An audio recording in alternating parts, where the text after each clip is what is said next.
Hi, my name is Alexia Pravatsky and I'm a personal trainer here at Oregon State University. Hi, I'm Amani Noor. I'm a fitness instructor here at Dixon. Okay, today we're going to be doing an EMOM. It stands for every minute on the minute. Basically, every time the clock hits 1 minute, you're going to be doing your next exercise. So for example, when you first start, you're going to start with 20 squats as your first exercise. Then when you finish those 20 squats, you're going to be resting. Then when the clock hits a minute, you start your next exercise. And then you're gonna repeat that for 5 minutes until you're complete with the entire workout. To begin this workout, you're gonna need any sort of timer, whether it's your phone, iPad, computer, some type of timer. And then any other weights. If you have things around your house, such as your backpack, a textbook, water bottle, anything, a gallon of milk, maybe about 8 pounds. To begin this workout, we're gonna be starting with 20 squats. So if you have your timer right in front of you, you're gonna go ahead and hit start, and you're gonna start doing 20 squats. So Amanda here is gonna show us how to do a basic bodyweight squat. You just wanna keep your knees in line with your toes, shoulders back, head up, squatting down as far as you can. Depth isn't as important. We really just want to focus on form. So making sure your back is straight. You should be feeling it in your quads, your glutes, hamstrings a little maybe. If a bodyweight squat, if you're feeling any pain or something doesn't feel quite right, there is a modification you can make called a bench squat. You're basically just going to sit down as if you were sitting in a chair and then squat back up.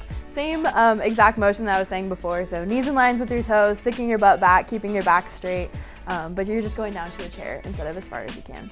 If a bodyweight squat is a little too easy for you and you want to add a little bit of a progression, grab your handy backpack as a weight and you can throw it on your back and do your normal bodyweight squats, but it's weighted this time. Same cues you want to focus on. Really making sure your back is straight on this one, because depending on how much stuff you have in your backpack, the load on your back can vary. So really ensure that you're keeping your back straight, head up.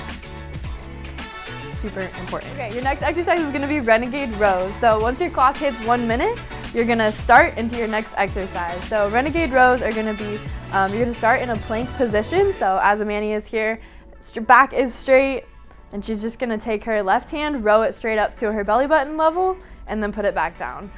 Really focusing on tightening your core, keeping your shoulders back and straight, keeping your butt down so that it's in line with the rest of your body. And if that's a little too difficult from your toes, you can come down to your knees and do the exact same movement. Really focusing on keeping your core tight and using your back to row up that arm. For the Renegade Rows, you're going to be doing 15 of those. So each arm is 1, and then 2. And then once you finish those 15, you're gonna take your rest and wait until the next minute for your next exercise. Your next exercise is gonna be push-ups. So Amanda here is gonna come into push-up position. Same thing as the Renegade Rows. You're gonna wanna make sure your back is straight, your butt is down, and you're just gonna go straight down into a push-up, pushing through your chest to push back up. Perfect, going till your elbows lock. You're gonna go to a depth that feels comfortable for you. You don't need to go any further past 90 degrees. And if from your toes is a little difficult, you can come down to your knees, do push-ups from your knees, same thing. But you're gonna be doing 10 of these and then take your rest until the next minute. Okay, our second to last movement is gonna be a sit-up and press. So you're gonna be laying on your back on the floor. You're gonna put your knees at about 90-degree angle, and you're gonna use your abs to push yourself up, and then you're gonna take your arms and press straight up, coming back down.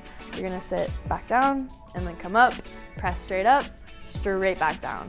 The sit-up is more of a core-driven movement, and then the press should be a shoulder-driven movement. A progression to this movement is going to be an add a weight, so you can either add a water bottle, a textbook, any type of weight where you can grab onto one of each end and come up and press. You want it to be about shoulder width apart. Anything wider is a little too wide.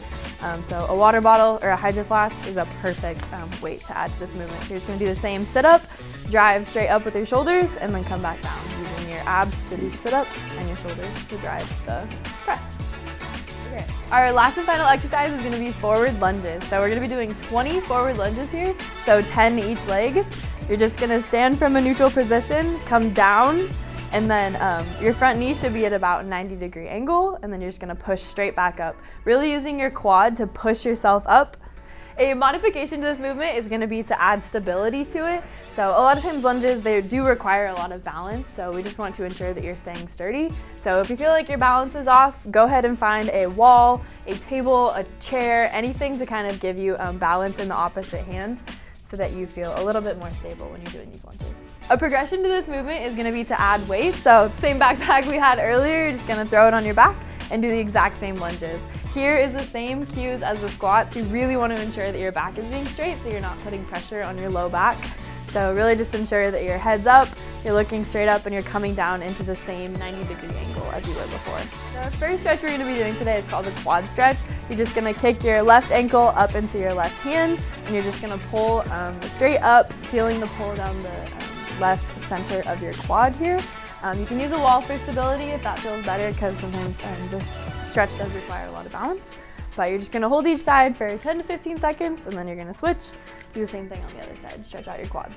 Our last and final stretch is going to be stretch out your chest and your back from all those push-ups, renegade rows, all that good stuff. So first you're just going to interlace your hands behind your back. You're just going to push your hands away from you, really stretching out your chest. And you're going to hold there for a second. Your palms should be facing your back here.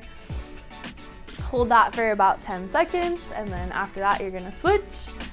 And you're going to interlace your hands in front of you, and you're going to push away, pushing your palms towards the wall or whatever's in front of you, stretching out your back, really pulling your shoulder blades apart from each other, stretching out your back.